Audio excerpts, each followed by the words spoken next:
First, watch out. Look at this. Upton pops it up. Left side, Elvis Anderson's back penalty. He is under it. He puts it away. The Texas Rangers have won a postseason series. The Texas Rangers are American League champions.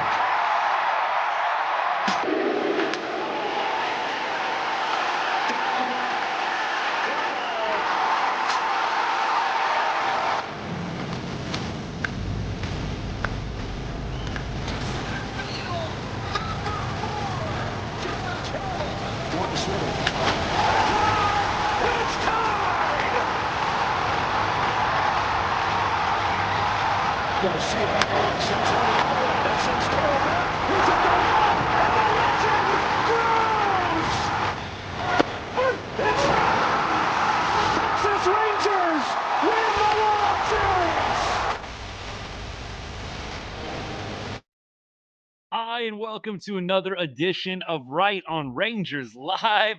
Thursday, February 19th, eve of spring training. Game starting up. Good stuff for sure.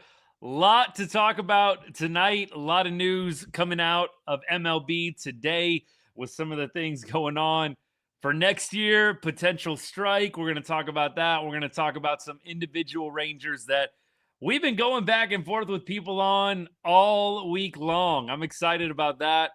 It's good to be back hanging with y'all. Baseball season ever fast approaching, and I'm ready to get back into the groove of it. We are going to be live most of spring training on Thursdays, but we will also make some time available, maybe night games, maybe some weekend games that are a little bit easier to go live immediately after for all those of us that have a day job. So we are going to be locked in all spring training long. And of course, if anything major happens, any big news coming out of Rangerland, we will 1000% be going live to talk about it. May go live tomorrow. First game, Evo is going to be starting tomorrow, by the way. Nate Eovaldi, Nasty Nate on the bump. It's going to be fun to watch him. It's going to be good just seeing everybody back out there on the field again. Well, let's start here, man. There's some news coming out of MLB that we are going to see both sides, both the players and the owners, really digging their heels in. You had John Heyman report, I think it was earlier today, that there are both sides kind of stockpiling funds to make sure that in the case of a strike, there's a little windfall for all the owners and even for the players as well. They're doing that on their side. And it seems like the players at this point are totally all in on not allowing a salary cap. And the owners are just the opposite. You know, of course, this is all posturing and positioning at the beginning of the new 2026 season here. You're going to hear a lot of this kind of stuff throughout this year. A lot of it, to me, is trying to get stuff out there in the media, trying to stir the pot, messing with the fans. I mean, can we just be real? Both sides, I think, are going to be messing with the fans a little bit here on this one. Each side wants to get the fans on their side. I've vacillated back and forth. Just whatever report comes out, I feel like you can see both sides in this one. You can see why a salary cap would be a good thing. You can see why, from the player's perspective, it wouldn't be. And I think that I've gone back and forth on this. I tend to think that it's been this way for a long, long time. I don't really know if a salary cap is actually going to encourage any owner that's not spending right now to spend. I don't see that happening. I think that a salary cap is a way to put more money in owners' pockets. And if I just had to pick a side right now, I'm siding with the players. I think that the owners right now are already a majority careful about the way they spend their money. There is a top tier that spends money pretty frivolously, and I think we know who some of those clubs are. But the clubs that right now aren't spending money, I don't expect to suddenly start spending money if a salary cap was in place. I don't know. I think that there's a little bit of a fallacy out there that if you get the salary cap, if you get a salary floor, either one, you're going to see owners start spending more. I believe it when I see it, to be completely honest. I do not think that a salary cap or a salary floor is going to get a bunch of owners suddenly spending money. And if you do have that salary floor, you're going to see, I think, a number of owners just barely get above it. Just barely get above that salary floor. I think that my guy Mason put it well in our Discord earlier. You got to enjoy baseball in 2026 as much as you possibly can, because I do see some games being missed in 2027. I think in the last stoppage, we missed about a month of the season, if I'm not mistaken. I think games got started up in early May. I think that we have another one of those types of situations coming down the pike here. I do see some games being missed. I would be very surprised if we miss 0 games and the entire season stays on track to start at its normal time, end of March, opening day 2027. More on that as it comes. We'll try and keep you updated throughout the offseason, but right now, John Heyman reporting each side, the players and the owners really digging those heels in. Owners dead set on a salary cap. Players dead set on not giving any ground when it comes to that. We'll see what happens. I am not a fan of the cap. I could maybe get on board with a floor, but I'm not a fan of the cap. I don't see owners being more encouraged to spend money with the salary cap. And if you get a salary floor, I think there's still going to be those owners that just barely spend above it. And that's just how it goes. I'm curious to see what happens with the Rangers. You know, they clearly are playing it safe right now before any kind of strike or work stoppage happens. I think that a number of reasons that maybe the club didn't spend as much this offseason might be related to that 2027 CBA agreement expiring. I'm not making excuses for them. Don't get me wrong. I'm not making any excuses. There's a ton of teams that actually did spend in the face of a CBA expiration date. And so I don't excuse the Rangers, but I do think that you can point to that as a reason why there may have been some hesitancy. The Rangers' biggest signing of this offseason, let's just say it out loud. The Rangers' biggest signing this offseason was Danny Jansen at $7.5 million. I mean, let that sink in. The biggest signing this offseason was Danny Jansen, $7.5 million. Yes, I know. We traded for Nimmo. We traded for Mackenzie Gore. I get it. I still say out loud, $7.5 million was your largest signing. You didn't take on a lot more money with Nimmo. That was the whole point of the trade. You didn't take on a whole lot more money with Mackenzie Gore. In fact, you saved money by trading for Mackenzie Gore, who is still in his ARB years, versus re-signing Tyler Mahle, re-signing Merrill Kelly. I know Merrill Kelly's not the most popular pitcher around Ranger Nation. I like Merrill. I think that in his biggest moments with the team, he didn't come through for us. The Astros series in September comes to mind. We needed a gem from Merrill. He kind of came out and soiled the bed, unfortunately. I think Merrill Kelly, by and large, was solid for us. Could have pitched better. Would have been a guy that I would have been interested in re-signing. I don't know if it would have been at the price of 2 years, $40 million. But I do think that Merrill Kelly would have been, and is going to be a solid option for the Diamondbacks this year in 2026. So you don't go and get either one of those guys back. You bring in Gore. Your biggest signing is Danny Jansen at $7.5 million. I do think that as I look at this team, marginally maybe better, I could say, at best. I don't think this team is leaps and bounds better. I don't think that this team took the next step towards a championship in 2026. I really feel like anybody saying that is kind of burying their head in the sand and playing the eternal optimist card. Marginally better at best is what I can give for a grade for this offseason. I think you lost Marcus Semien and you're replacing with Josh Smith. A lot of people, I think, are high on Josh Smith's potential this year. And of course, I'm rooting for Josh Smith as well. It's a question mark. I don't know how you could grade it as anything different.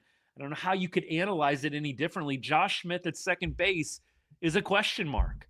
You've had Josh back-to-back years starting off very strong, and you've seen him fade in the second half. Maybe playing one set position will unlock Josh Smith in those ways. Maybe not. But I think you got a little worse at second base. I think you traded basically Nimmo for Garcia in the outfield. I clearly understand that the trade was Nimmo and Semien, not Nimmo and Garcia, but that's how it works. You replaced Garcia with Nimmo. You replaced Semien with Josh Smith, and you replaced Jonah Heim with Danny Jansen, who, despite the positivity that a number of outlets and a number of fans, I think, have pushed forth with Danny Jansen, I see Danny as only a marginal upgrade over Jonah Heim at this point. I know you can point to stats. This stat's a little better. That stat's a little better. I don't think Danny Jansen is giving you 5 extra wins this year. I don't know if it's even at 3. I don't even know if it's at 2. It might be at 1. Might be. I think the Rangers got marginally better at best. And again, the biggest signing of the offseason was $7.5 million. Let's just say those things out loud, and let's still stay united in that Texas, after missing 2 postseasons, they missed the last 2 postseasons. Back-to-back years, you missed the playoffs. I don't know who would disagree with me on this openly, and look, drop it in the comments if you do. Did this offseason feel like a team desperate, hungry, will stop at nothing to get back to October? Did it feel that way to you? It didn't feel that way to me. This offseason did not feel like a team that will let nothing stand in their way to get back to the postseason. I don't know who would disagree with that. I know that we can fluff up and gas up all of the different moves. Mackenzie Gore, the strikeouts, Nimmo, the 25 bombs, 92 RBI, on base guy. Josh Smith playing one position, gonna take the next step. Josh Jung gonna rebound. But I mean, we could go all day long just gassing the whole lineup up. But at the same time, let's just ask the question once more. Was this an offseason where you felt that the Texas front office and ownership said, we are letting nothing stop us from getting back to October? I would say it's an emphatic no. That being said, once the team gets between those white lines, they'll have my support. They'll have my full support. And we are going to be covering them nearly every game here at Right On Rangers. Going live after nearly every game this season like we've done the past 2 years. I'm excited and I can't wait. I know right now I'm pushing a little bit on this team. And you might not like me for it. You might be nodding your head big time in agreement right now. Once this team gets between the white lines, they will have my full support. I'll still say you should have added a right-handed bat. I'll still say you should have shored up the back end of the bullpen. Those 2 things I don't know how you could disagree on. But this team will have my support when they get between those white lines. And you will see me, as I've always done, try and continue to put the best construction on this team. But if we are evaluating this offseason, was not where I would have wanted it to be if you are planning and you are dead set to get back to postseason glory in 2026. 50-50 for me. Okay, fair enough, Mace. No prediction until the trade deadline, but if healthy, 84 and 78. I did say I see this team's ceiling as being 85 or 86 wins. I don't think this is a 90-win team right now. I could definitely wait to the deadline as well, like Ethan's doing. But I don't think this is a 90-win team right now. I think 85, 86 wins is the ceiling. Could you see them maybe get into the 87, 88 range? Sure. But a lot would have to go right. You'd have to avoid injury. You'd have to be getting bounce backs from Josh Jung, Jake Berger, Josh Smith. I'll throw him in the bounce back category just because of how he ended the season last year. I think 85, 86 wins is my ceiling for this club right now. And that may be enough to get back to October. It may not be. It just depends.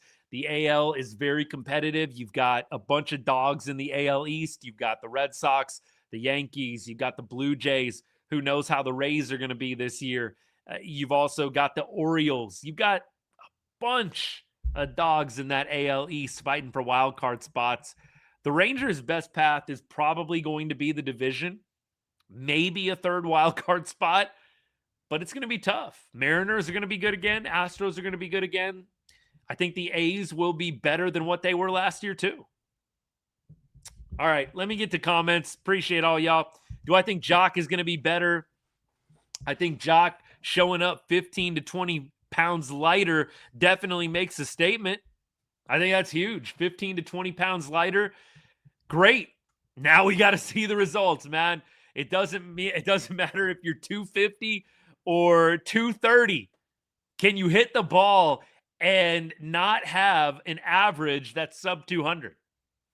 That's what it comes down to, man. And that's what we've got to see from Jock. I think that Jock is going to be better than last year, but that's not some wise sage take, man. It would be pretty hard to be worse. And I'm not saying that to be disrespectful. It's just the fact. If Jock Peterson is worse than he was last year, I'm not sure he's going to make it to May. Jock has to be better. And it shouldn't be hard to be better. We're hoping for full season Carter instead of full count Carter. Let's talk a little bit about Evan Carter, huh? Let's talk Evan. Evan Carter as an everyday player has to be a thing this year. It has to be. You go back and look at Evan Carter's professional career as a Texas Ranger. It feels like they platooned him his entire professional career. And for a guy who is a top prospect, a guy who's a former top prospect, I should say, it's a little odd to me, the development process that the club has taken with Evan. Clearly, they caught fire with him in 2023, rode it all the way to a World Series. And we will be forever grateful for that. But this team has basically platooned this man his entire professional career since high school. I feel like in A-ball in 2021, I believe the ABs were about 100 versus righties and 50 versus lefties. And from there, 2022 and on, Evan Carter's at-bats against lefties just kept getting lower and lower. Let me say this out loud to you about Evan Carter. Evan Carter has played 5 seasons with the Texas Rangers, both major and minor leagues. 5 seasons. Yes, I understand that he's been hurt off and on for some of those 5. Evan Carter has 338 career appearances at the plate against lefties. 338 in 5 seasons. Just to kind of give you a little perspective, a lot of guys in the major leagues, you're getting anywhere from 200 to 300 against lefties in a season. So Evan Carter is averaging 68 plate appearances versus lefties in his professional baseball career with the Texas Rangers. Does that sound like good development to you? Evan has faced lefties on average 68 times, major and minor leagues, in the 5 years he's been with the organization. By the way, that question is rhetorical. I don't understand how you're expecting Evan Carter to develop into any kind of everyday star if you're only having him take 68 appearances, 68 plate appearances versus lefties each year. It's not going to work. They've got to decide whether or not this guy is going to be an everyday player or whether they do not see him as anything more than a platoon piece. And I think if you are going to platoon this guy in perpetuity, consider trading him. I think there's going to be another team out there that would love to play this guy every day. I feel like if it doesn't work out as an everyday player this year, do you have to deal Evan Carter? Do you have to do something drastic? No. But if it's not going well against lefties this year, could you get the stock back up a little bit and potentially dangle him out there for a trade? Maybe. I think the Rangers have to be focused on developing everyday players in their minor league system. Another mind-blowing stat coming from Eyes on the Ball on X. Eyes on the Ball 95 is the handle. He writes for the Prospect Times. Love his stuff. Love the Prospect Times as well. Go follow them on X or any social that you have. Here's what Eyes on the Ball wrote. Kip Fagg is the Texas Rangers scouting director. He took over in 2009. Since 2009, the Rangers have had 2 All-Stars that they have drafted and developed. Grand total of 2 All-Stars that the Texas Rangers have drafted and developed since 2009. The Rangers have to figure out a way to develop players at a higher level. And by the way, this guy is still in charge at this point. Kip is still the scouting director. 2 All-Stars. By the way, you want to do a little trivia with me? I know who it is, so I can't participate, but who are the 2 All-Stars that the Rangers have drafted and developed since 2009 into All-Stars? Any guesses on that? McJ, you're good. Joey Gallo is one of them. Odor is not. I don't think he's technically considered. Joey Gallo is one of the All-Stars. Josh Jung, Trash Panda, you got the other one. Josh Jung and Joey Gallo are the only 2 All-Stars. The only 2. Nate got it as well. Matt got it as well. That have been drafted and developed by Texas since 2009. Now, look, you also have Yu Darvish, who was obviously posted in Japan and was at an all-star level over in Japan before he came here. He was another guy that the Rangers, I don't know if you can even consider that an international signing. That's about the best you got. Yu Darvish, I think, was already ready to go. I don't give any credit for Yu Darvish. But 2 guys. It's pathetic. And look, I would love to be able to give y'all all of the other teams and how many they've drafted and developed. I was going back and forth with Eyes on the Ball on X. I believe his name's Reggie. And I was basically asking, how many have other teams produced since 2009? Is it like a crazy amount and the Rangers are just sitting at the bottom? 2 guys, though. That, to me, is extremely telling. And look, you can say All-Stars are overrated. You can say that if you want. It's a fan vote. That doesn't mean that the Rangers haven't had any other players that have been talented. But we're talking about groundbreaking star. I don't want to say superstar, but just groundbreaking star power. It hasn't been a lot.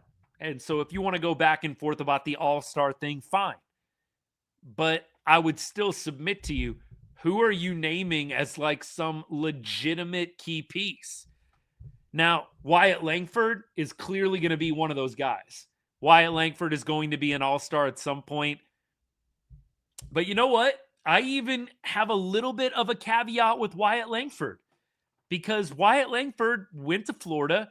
He was in the minors for, less than a year? I mean, this isn't a guy that you drafted out of high school that you're developing from 18 into a star. Does Reagan's count? McJ, Reagan's is just a painful reminder. I mean, I maybe you could throw out Reagan's, but I think KC unlocked Cole Reagan's. I don't think Texas had a whole lot to do with that. Yeah, I think at this point, you have to think the Rangers have to look inward. The development, their ability to bring guys up from 18 to 22, 23, high producing players. It absolutely is concerning at this point.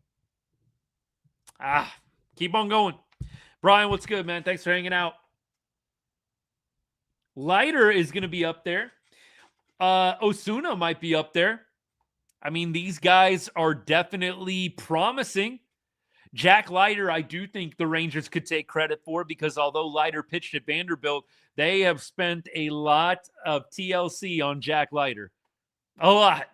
So I think you could take credit for Leiter. Wyatt Langford, sure. But Wyatt kind of came to you already gift wrapped. I think Jack would probably be the guy you look at. If Jack Leiter can turn into an all-star, I think he's the guy you look at as, okay, we developed some pitching. Still looking for that position guy. Maybe it's Evan Carter. And maybe there's some other guys up and coming too. But the Rangers, since 2009, 2 All-Stars drafted and developed. Painful. Walcott, UCL, by the way. A couple of you guys are mentioning Walcott. Walcott, UCL, he is going to be out for most of this season. Kumar Rocker Matt could be up there as well. Definitely. CY pushed for Leiter. Yeah, I could absolutely see that. CY has basically hit it out of the park with most of his pitching moves. The Merrill Kelly one is a little bit of an eyesore, giving up the 3 prospects, the 3 top 15 prospects for Merrill Kelly. That one's a bit of an eyesore, but a lot of other moves CY has really hit on. And if he was a big pusher on that Leiter draft pick, I mean, look, I don't know how controversial the Leiter pick actually was. I think if you or me were sitting in that draft room, we probably would have snagged Jack Leiter where we did. But look, nevertheless, you got to pull the trigger on the move. CY and company did. And Jack Leiter is coming along as a solid major league player. Is he at an all-star level yet? I think that this year is going to tell you a lot. I don't know if Jack is going to make it to the all-star game this July. But at the same time, the trajectory is positive, and I think that's what's most important here. All right, keep going. Appreciate all you guys hanging out. 5 for Gore, good or no? I do think, and by the way, I appreciate the comment, man. Thanks for hanging out. I do think that the Mackenzie Gore trade was solid.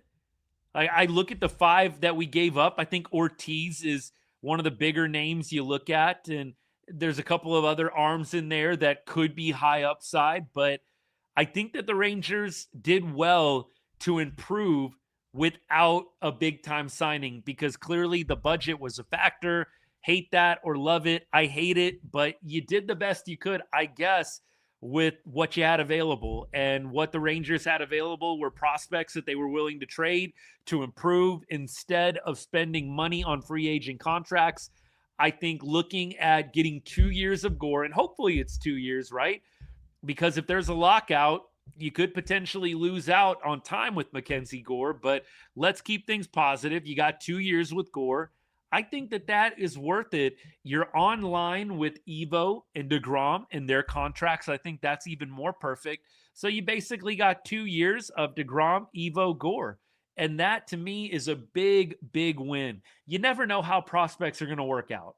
I'm not a big prospect hoarder. You guys know this. That doesn't mean I don't like learning about prospects. That doesn't mean I don't like watching prospects come up through the system. In fact, it's the exact opposite. I actually really enjoy getting into the nitty-gritty of the A-ball, rookie, of the DCL teams. I love it. But at the same time, running a franchise, it has to be a balance. But if you have an opportunity to win a World Series, and like the Rangers, if you have vets on the team that are in their final years of prime play, and I would say DeGrom, Evo, Corey Seager getting there, you go all in and you worry about the prospects later. I think there are clearly Mike Trouts and Bryce Harpers and Joe Mauers and prospects that you're just not going to trade because it's very obvious that they are going to be bona fide studs one day. I think Wyatt Langford fits in that category too. But, when you get into the nitty gritty of, your 10th prospect, your 15th ranked prospect in your farm, it starts getting dicey. And I mean, I'm with Cody Freeman, who came on the show a few weeks ago. Cody basically said, the prospect lists are a little bit overrated. And I agree. And I also would say, if you have the opportunity to trade prospects to get better right now and go all in with prime vets, do it. And so from that angle, I do really like the Mackenzie Gore trade. We keep on going. Do I think the Teodo injury is a worry, or will we see him this year? Appreciate the comment, man. I don't know if we're going to see Teodo this year. Personally, I'm not a big fan of pushing prospects at all when they're hurt. You might as well just let them totally heal up and get better. So I hope that they're taking a cautious approach. Teodo had a little bit of an up and down 2025. I think a lot of people in spring training really thought that Teodo was going to be an impact player for Texas at some point, maybe later in the season. Just never came to fruition. I don't think that the production was where it needed to be. That doesn't mean Teodo isn't talented. That doesn't mean that we're not going to see him in the next couple of years in a Rangers uni making big time contributions. But I do think that Teodo should be given ample time to get back to 100%. There's no reason, especially with your pitching prospects who are very valuable, especially guys like Teodo that can start. Your starting pitching prospects, so valuable. I mean, those guys are, I would say, premium price. So that's why you're seeing Caden Scarborough's stock rocket up. Dude's a really good starting pitcher, rising through the ranks. Starting pitchers are like gold in a prospect system. And that's why a lot of y'all who have tried to talk me into Kumar Rocker as a closer, I've said no over and over again. I do not want to see the Rangers turn Kumar Rocker into a relief pitcher. It instantly decreases his value, and it doesn't make a lot of sense. And it's not worth disrupting the development process to make him a closer for a year when he's going to be infinitely more valuable to you as a starting pitcher down the road and down the stretch. We keep going. How's Jordan Montgomery going to do? I think he's out till June or July. Somebody check me on that. Definitely would love to see him be that fifth starter for us. I don't know if that's guaranteed, but I do think at this point, seeing him back on the mound at Globe Life is going to be something special, and I can't wait. I'm hopeful that he has a turnaround year. Yeah, Brian, I'm with you. Prospects have so many ways to get lost in an organization, 100%. Mason, good assessment here. With the Gore trade, they traded away guys that won't impact the team now. They needed a guy who could impact now. Some of those 5 guys that they traded for Gore might make a difference later. They might totally flame out. That's why I'm always a fan of, if you can get better now and you've got the vets like DeGrom, Evo, Seager, etc., you go for it. Especially with the big contracts that the Rangers have invested in DeGrom, Evo, and Seager. Like, why are you paying those guys if you aren't planning on actually being competitive and trying to win a World Series championship? Makes little to no sense. That was my argument way back when the idea of trading Profar was being passed around. Absolutely. Absolutely. Profar, unfortunately, you probably would have loved to have traded Profar at the pinnacle of the hype. Profar, number 1 prospect in baseball. Leody Taveras was another guy. Man, imagine the altering move that could have been made had you traded Leody Taveras at his pinnacle of hype. That's why you look back at prospects and you say, did we really need to hold on to this guy? It's just not many prospects that turn into Mike Trouts, Bryce Harpers, Aaron Judges. A lot of them end up being okay or good bench depth, but not a lot of them turn into all-star level players. And so that's why even with Walcott, I don't say no. A lot of people know you can't trade Walcott. Absolutely not. No way. He's untouchable. No, he's not. No, he's not. If you get something incredible for Sebastian Walcott that makes a ton of sense for your team right now, I don't think you should hesitate. Now, you don't want to get fleeced, but by no means should Sebastian Walcott be untouchable. That makes no sense to me. If you get a great deal, somebody really loves Walcott, I think you got to listen. Depends on what it is, but the Rangers have gotten burned in the past by not trading prospects when they were at the pinnacle of their hype, like Profar, like Taveras. And it just goes to show you, they don't always pan out. Natalie, what's good? No, I haven't watched much of the Olympics at all. I've seen a couple of things here and there on social media. I saw the women's hockey golden goal today. That was phenomenal. Amazing. I've seen some of the different skiing stuff, like, of course, feel terrible, but saw like the Lindsey Vonn crash. I've seen only highlights on social media. I don't know. with the Winter Olympics, it goes back and forth for me. Like if it's on, sure, I'll watch it, but I don't know. I'm watching more basketball, keeping my eye on Rangers stuff. That's just me. We keep on going. Appreciate you guys. What do I think about the Little Rascals for the season? Cowboy fan, appreciate you, man. I think that it's going to be really interesting to see which Little Rascals actually make the opening day roster. The way you think about it right now, the Rangers have four-ish, I'll say 4 bench spots available. One of them is going to Danny Jansen. I'm just assuming Kyle Higashioka is the opening day starter. One of those bench spots, one of those 4 hitting bench spots is going to Jansen. I think the other one's going to go to Sam Haggerty, Mr. Swaggerty, as we like to call him here on the show. And then there's 2 spots available. Now, I think you've got to think about Heyman. You've got to think about Freeman. You also have to think about Ezekiel Duran.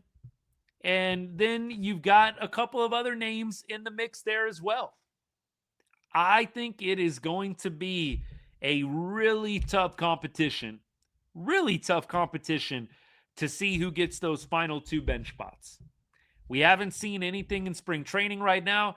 Alejandro Osuna is another name you could throw in that mix. So you've got Osuna, you've got Freeman, you've got Heyman, you've got Duran. I don't see them keeping Osuna at this point. And you guys know I love Alex Osuna, but I don't think that there's room for a lefty outfielder on the bench at this point. Now, you think about Mike Heyman.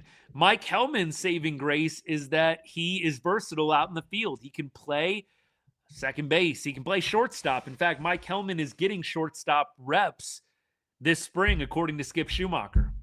So Mike Heyman's saving grace is he's versatile. I do think Mike Heyman will be on the opening day roster. And so that leaves you, realistically, Cody Freeman, Zeke Duran. I think it's between those 2 guys for the last bench spot. And it's going to depend on how they play this spring. I'd probably give the slight nod to Zeke Duran just because he's been up in the big leagues a little bit more than Cody. I love Cody Freeman. There's no shade at the guy. I'm just giving you my prediction on what I think is going to end up happening. I think the bench is going to be, if I had to guess right now without any spring training games played, I think the bench is going to be Jansen. I think it's going to be Haggerty. I think it's going to be Heyman. And I think it's going to be Duran. Unless they go out and sign somebody else, I think those will be the 4 guys. You've got your 10, your 9, I should say, starters. And then you've got your 4 bench guys. And then you've got all your pitchers as well. So I think those will be the 4. You tell me if I got it wrong. But on the bench, I think it's going to be Jansen, Heyman. And then, of course, you've also got Swaggerty and you got Duran. Maybe Cody Freeman with a killer spring beats out Duran. Maybe one of them is able to beat out Heyman.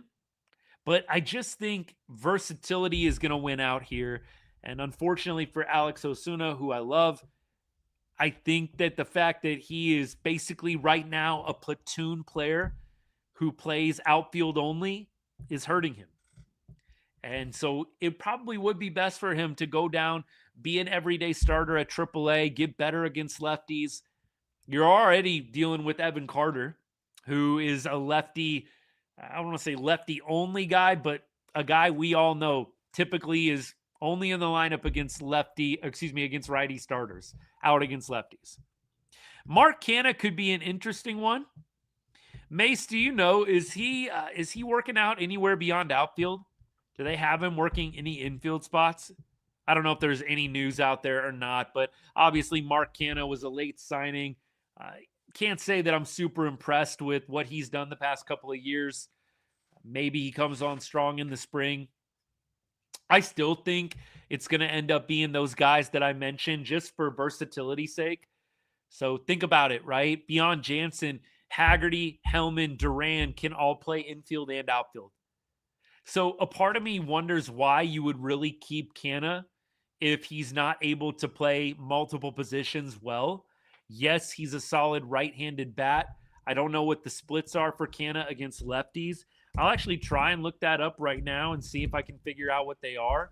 But Wes, you're mentioning Canha too. Michael, what's up, man? Thanks for hanging out. Foscue, somebody's bringing up Foscue on TikTok. Look, I feel for Justin Foscue. I just think Foscue has an uphill battle, man. You just have not seen enough out of him with the opportunities that he has received. Granted, it's not like he has hundreds of plate appearances at the major league level. They did say Foscue is working out in the outfield a little bit. It would actually be really great if Foscue could figure it out, because we need right-handed hitting. And if Foscue could be that right-handed power bat that he was built to be when we drafted him, that would be a dream come true. I just don't know if Foscue is going to figure it out. Mark Canha in 2025, by the way, the platoon stats, again, I remember looking at this right after they signed him against lefties in 2025. 35 games, 607 OPS. 607 OPS for Mark Canha against lefties. Let's go ahead and let's look at 2024 just to see if maybe 5 was an anomaly. 774 OPS against lefties in 2024. That makes me feel a little better. 275 batting average to go along with it. I think Mark Canha is going to have his work cut out for him. Again, if you can have a versatile player like Zeke Duran, Mike Hellman, Sam Haggerty, I think you're going to go that direction over a guy that can only play one spot, unless Canha comes out just firing, hitting balls over the fence. Foscue, I think, is going to have to do the same thing, in all honesty. Keep going. Wes, absolutely, man. Miguel, Dodgers are going to be tough this year. Dodgers are going to be tough this year. 100%. I think they are definitely the favorite in the NL, if not to win the whole thing. I know Vegas thinks they are. We keep going. Drop a comment. Look, I know that I've been yakking and going back and forth with a few different people in the comments in a good way. But if I missed your comment, drop it again. I'd love to get to it. Wes, do I see a lockout coming? Yeah, we talked about the lockout to start the show. The owners are dead set on the salary cap. The players are dead set against it. Both sides have kind of been stockpiling money in the event of a lockout, which seems very likely. So I think we'll probably end up missing some games in 2027. Unfortunately, I don't want to bring the vibes down on the show, but as my good buddy Mason said a few minutes ago, longer than that, but you know what I mean. Got to enjoy baseball in 2026. Got to enjoy it, because you just don't know how many games are going to get played in 2027. David, enjoy, man. Spring training, home opener tomorrow. Definitely exciting. Have fun watching Evo pitch. Man, I don't know. Maybe we'll do a live this weekend after the first few games. We'll see. I don't know what I'll be able to pull off with the schedule. Got to figure it out, but that would be fun. Let me see what time are the games tomorrow. Let me go to MLB.com here and check this out. See kind of what the feel is for when games are. Texas plays at looks like 12:05. Okay, cool. Let's see. February 21st, Saturday. I'm just trying to get the feel of when they play. So they play in the afternoon on Saturday. They play in the afternoon, looks like, on Sunday as well. So cool. We might be able to do some weekend lives. I might actually end up doing that. I'll have to see. That's going to be fun. Sucks they won't be showing any of the games. Yeah, that to me is frustrating. I've always said, I'm actually really glad you brought this up, Holly. Good to see you. Why wouldn't you spring training show every single game? It makes no sense to me. I know it requires money, but you've got all these people paying MLB TV. You've got the ESPN partnership now. You've got money coming in. I'd pay $5 extra to be able to watch every spring training game. I mean, look, I'm not even going to lie to you guys. I know some of y'all are very principled and you don't want to spend any more money. Give any more money to MLB and all these different streaming services. But I'm like, you know what? Shoot. I'll pay $5 extra if you let me watch every spring training game. For real. I don't know why they don't figure it out. I'd really like to see them broadcast every single game. Although, I don't know if y'all saw the news.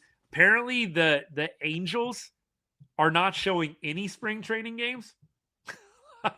No spring training games if you're an Angels fan. I think the Rangers are at least showing a few on RSN. Man, to be an Angels fan, goodness. Ugh. I think 2025 was an outlier. Oh, for Canna. Yeah, hopefully it is, Mace. Hopefully that was, because 2025 was not good. Brian says, we were supposed to have a young trio to usher us into the future with Carter, Jung, and Langford. Now there are questions and hopes that it doesn't fall apart. Well, with Josh Jung especially. Josh Jung, by the way, I want to talk about him real quick. Sorry, I had a notification pop up on my phone. Somebody was trying to call me. I need to go do not disturb, man. I'm getting bugged by texts and calls. We got to cut that out. Josh Jung came out, I think it was yesterday, and said that his word for this year, his new favorite word, is obsessed. He's trying to become obsessed again when it comes to baseball. And I think there's two ways that you can take that with Josh Jung. First of all, I do think it's concerning. He's very green. This guy isn't like some crazy seasoned vet, right? He played in 23, 24, 25. I know he debuted in 22, but this isn't a guy that's been in the league for a crazy amount of time. He's dealt with some injuries, but 2025 makes a little bit more sense when you hear Josh Jung say that he's trying to become obsessed again with the game. Clearly, maybe a little passion lacking last season. Again, you kind of connect some dots. I don't think that that's like a disrespectful thing to do here. But I also think good for Josh, taking some accountability. Not a lot of players are going to be honest with you in the media. So good for Josh actually coming out and saying, yeah, I'm trying to become obsessed again. I lost a little bit of that fire, a little bit of that obsession over the last however long, 1-2 seasons. And I'm becoming obsessed again with the game. Good for him. Again, you can crap on him and you can get on him all you want. And I'm not going to lie. Yeah, it sucks to hear that. Like, I feel for the guy. I wish that he would have had a better 24 and 25. I think a lot of people want to see Josh Jung succeed. San Antonio boy, Texas Tech alum. It just would be a great story, right? But hopefully in 2026, the new obsession for Josh Jung, the newfound obsession, will pay dividends. Hey, Caleb, love this hoodie. Favorite hoodie I got, Rangers-wise, man. I bought as much of the gold stuff as I could. You don't know how long it's going to last, man, until the next one. You got to cherish it. Have to cherish it. Yeah. Mace, you're right. The Angels, man, what are they doing? It's just never good when you're totally leaving your fans in the dark all spring training long. At least RSN is showing a few games here and there. Like I said, they need to show all the games. They need to figure out a way to make that happen. I wouldn't even care. Get somebody's phone, man. The freaking iPhones now are incredible with the cameras. Get somebody with the Pro Max to just post up in center field. And you know what? Maybe you don't get the entire field shot, but at least you get batter, pitcher, and then maybe you sync it up with the radio and you call it a day. Come on now. Come on now. I think that is a very fair compromise. Go get somebody with a tripod up at there in center field. Give us at least the pitcher, batter, battle, and we'll go from there, man. We'll sync it up with the audio, Jared and Eric Nadel and all the guys, man. That'd be great. Brian, I guess that's above our pay grade, my friend, because I've thought the same thing many times. How about y'all go ahead and fill RSN with all the spring training games? What else are y'all doing right now? Come on. Come on. Yeah, the Mavs season is gone. Look, obviously we're repping the Mavs. I know TikTok. I know y'all can't see it, but we love the Mavs here at Right On Rangers. Big Dallas Mavericks fan. For all of y'all that don't know, I grew up in the Dallas-Fort Worth area. I know a bunch of y'all, longtime listeners, know the spiel, but went to Arlington High. Pretty much every Dallas-Fort Worth team, massive, massive fan of. And the Mavs are one of them. Since the Luka trade, man, it just hasn't felt quite the same. But Cooper Flagg is getting me excited. Kyrie shut down. Anthony Davis traded. That was inevitable. It hurts. I don't like being so disconnected from the NBA season because I do enjoy basketball a lot. I'm hoping that the March Madness tourney kind of brings back my fire for it a little bit, but it's on to October. meaning next October for the Dallas Mavericks, man. We'll see what kind of offseason they have. All right, we keep rolling. He won a World Series in his rookie year. Wonder if he didn't set goals for himself. Oh, Zach, you're talking about Jungle Cat? I don't know. I've got to attribute it to the injuries that Josh Jung suffered and just to the lack of production in 24 and 25 just weighing on him. I'm not excusing anything here, but I appreciate the honesty. Josh Jung didn't have to tell us that, he was struggling a little bit with the passion for the game. He didn't have to say that. He did. So I don't want to crucify the guy, but I'll say 24 and 25 make a lot more sense when Josh Jung comes out and says, I'm trying to become obsessed again with the game. It makes more sense, right? So I don't think we crucify the guy for being honest. He did not have to give us that, and he did. Good for him. But when you hear him say obsessed again, man, you hope that something is going to click this year with the Jungle Cat. Get that fire back. You get a little strength back. You get healthier. And you come out firing in 2026. We talked about with Josh Jung. Obviously, he had the wrist injury in 2024.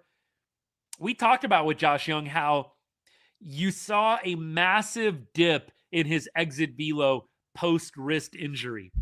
Before the wrist injury, Josh Jung was an above-average exit velo guy. Hit the ball hard. Then he came back after the wrist injury in 2024 and even into 2025, and the exit velo had taken a pretty significant dip. And so I just keep hoping every offseason that wrist and just everything comes together with Josh health-wise, and he comes back hitting the ball hard. Maybe this is the offseason. Baseball news, I'm with you on this. Appreciate you hanging out. I do think that pitching is going to carry the Rangers yet again, and you can only hope that the offense just isn't as bad as what it was in 2025. Like we talked about with Jock Peterson, I think it would be hard to be worse than what we got in 2025. I'll knock on some wood behind me here. I think it'd be hard to be worse, but, we don't want to speak these things into existence. Mace says the wrist injury he had was very tough, fractures in multiple places. We'll get some strength back this year. Definitely can be demoralizing. Yeah, it was wild. Like, let me take you to Baseball Savant right now for Josh Jung. And let me just put some numbers out there for you so you understand what we're talking about here. We're not just spouting off random nonsense. So Josh Jung in 2023, exit velo was 87th percentile. I mean, you look at this guy's exit velo, hard hit percentage. There is a ton of red on Josh Jung's Baseball Savant page in 2023. A ton of red. You go to 2024, the exit velo goes from 87th percentile, 91.8 miles an hour on average, to 86.2. Dude lost 6 miles an hour of exit velo and was probably bottom 15th percentile. 2025, I believe he improved a little bit. The hard hit percentage was up to 70%. He got about 3 miles an hour back in the exit velo. Exit velo was 39th percentile, so still below average. You just hope that exit velo keeps creeping back up. Dude was scorching it at 92 miles an hour off the bat in 2023. It's been below 90 post wrist injury. You'd love to see Josh Jung get that exit velo back. Would love to see it happen. Keep on going. I'd be happy just to get the spring training games on the radio. Are they not doing radio games though, Matt? Help me out here, brother. I thought they did most radio games, but maybe they don't even do that. And I want to go full transparency mode with y'all. I am reading every box score and every story I can about spring training, but with the games being at 12 o'clock every day, I got a day job, and it is hard for me to keep track of all the spring training games play-by-play, but I surely will read as much as I possibly can. Not all of them. Okay, we'll have to check out when the games are televised. I'm going to try and see if I can get a schedule for you guys, which games are televised, which games aren't. We'll go from there, but it is disappointing to me. I think you should have every Rangers game either on radio or televised for fans to see and get excited about. Speaking of getting excited, where are the City Connects? Where is the City Connect logo reveal? Look, I told y'all when the season ended, reveal the City Connects in early December. December 1, reveal the City Connects so everybody can buy City Connect gear over the holidays and you can make a ton of cash. That's why you should have me running this organization, man. Where are the City Connects? No clue. And no word. Rangers Nation put out a tweet. There's no announced date for even a reveal. I am ready for these City Connects. You guys know I'm a fan of the Peagle. I like the City Connects that they've rocked for the past 3 seasons. I know some of y'all weren't a fan. I'd be okay if they just continued on with the same ones. That being said, I'm excited to see what they come up with, but it's killing the vibes a little bit that they still have not talked about when they are going to reveal the new ones. McJay, April 21, they finally came out with a date? Good, if that's the case. April 21, man. Telling you, holidays would have been a perfect time to reveal it. And we all know how boring the MLB offseason is. You couldn't have thrown us a new City Connect logo bone in the middle of an incredibly dull offseason? Come on now. You're going to get me fired up at the end of the show. City Connects should have been released a long time ago. All right. I'm getting off my soapbox. They are changing. Yes, Matt, they did announce something new. Middle of the season, Brian, that would be on par.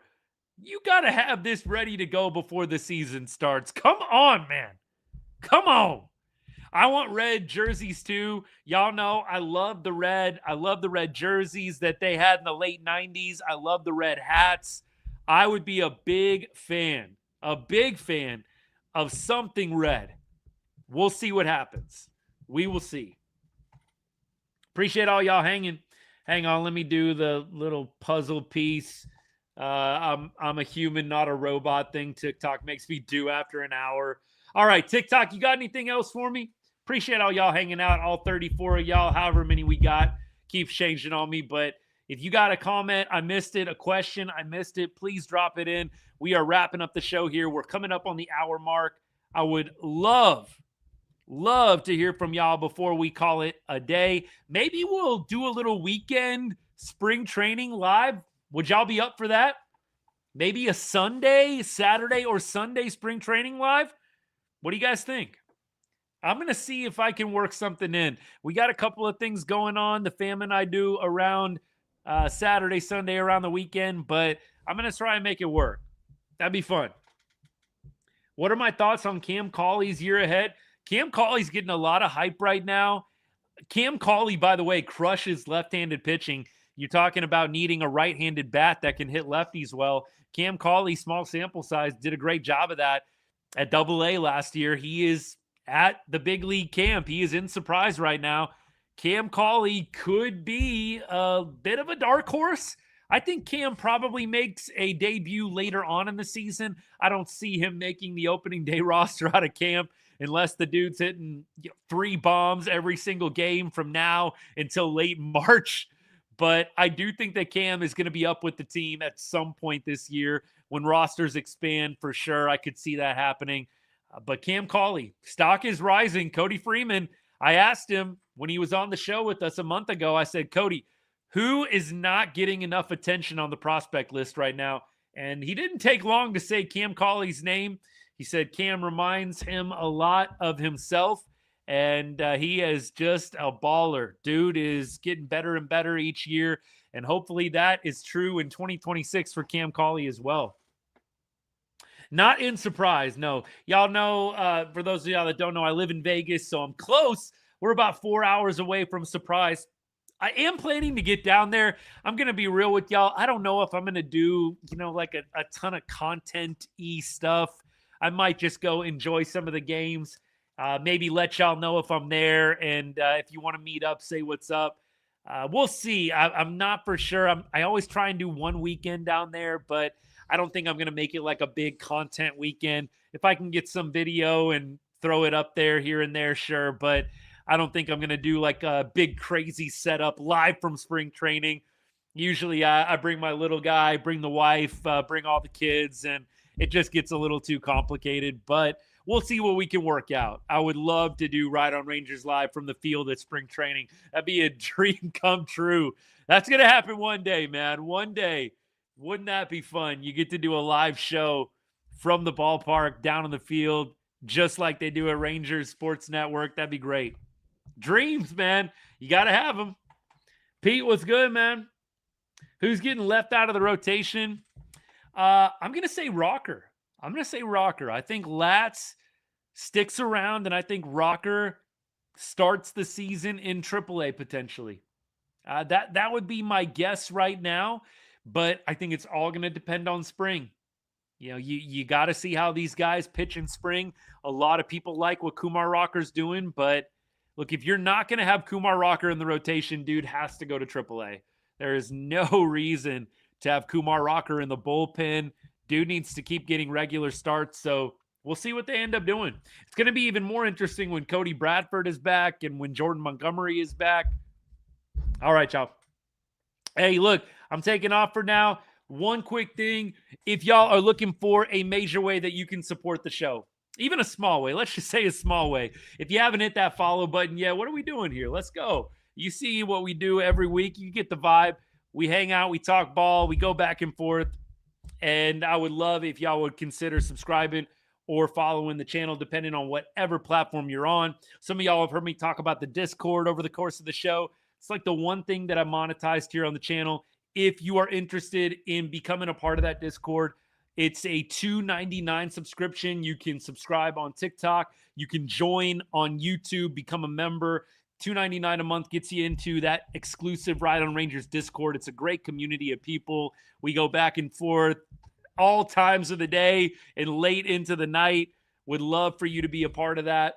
Again, consider it if you are looking for a way to support the show additionally, more than what you already do. But please know your presence here, your comments, hanging out, it is not taken for granted. Thank you so much for all you guys do to support me and to support the channel.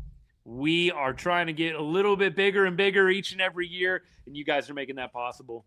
Thank you so much. Jared, you're out here in Vegas? Heck yeah, man. What you up to? That's awesome. Enjoy, man, and good luck. Absolutely going to need that in a place like this, man. I don't get out to the casinos very often. Like to throw some sports bets down here and there, but you got to have some big-time luck to walk out of Las Vegas with some change in your pocket, that's for sure. So blessings to all you guys. Yeah, bless you as well, Matt. Have a great weekend. Again, maybe we do a live a little bit later on in the weekend after some spring training games are under us. That would be a lot of fun. Yeah, Jared, you did pick a cold weekend, man. It is like cold and rainy in Vegas over the past couple of days. Very rare. But you know what? We welcome it here because it's about to be like 120 and it's about to feel like you're in a hairdryer 24/7. So we'll take a few days of chilly and cold and a little bit rainy. But man, good luck. Have a great trip. Have fun. All right, y'all. Have a great rest of the week ahead. Love you. Thank you for your support of the show. And as I always say, to end every live, God bless and go Rangers.